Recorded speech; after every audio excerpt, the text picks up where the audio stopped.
আল্লাহ পাক তৌফিক দান করুন।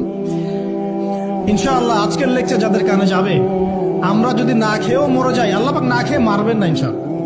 রিজিক আছে, খাবো ইনশাআল্লাহ।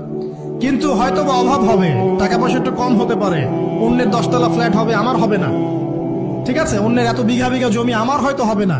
কিন্তু ইনশাআল্লাহ তাআলা এই যে দুনিয়ার মুসাফিরের জীবনটা, এটা মুসাফিরের জীবন না, মুসাফিরের জীবনটা কেটেই যাবে ইনশাআল্লাহ। কাটবে না? যে কোনো ভাবে কেটে তো যাবেই ইনশাআল্লাহ। এই যে পরকালের জীবনটা একটা চেতনার শক্তি, জানেন, দুনিয়াতে যত বাধা বিপত্তি আসুক, গাল মন্দ খান, গিবত তহমত খান, কষ্ট হোক, নির্যাতন হোক, একটা বিষয় মনের মধ্যে শান্তি দেয়। কি শান্তি? যে এই দুনিয়ার জীবনটা তো আর চিরস্থায়ী নয়, এটা তো আর সারা জীবন থাকবে না। ইনশাআল্লাহ এই অবস্থা আস্তে আস্তে পরিবর্তন হয়ে যাবে। ফাইন্না মাআল উসরি ইউসরা, পরকালে ইনশাআল্লাহ পাবো। দুনিয়াতে না পেলে কি হয়েছে, পরকালে পাবো ইনশাআল্লাহ। যুবক ভাই, এসব জেনা ছেড়ে দেন, আল্লাহ রাব্বুল আলামিন আপনার জন্য হুর রেখেছেন জান্নাত, ইনশাআল্লাহ পাবেন ইনশাআল্লাহ।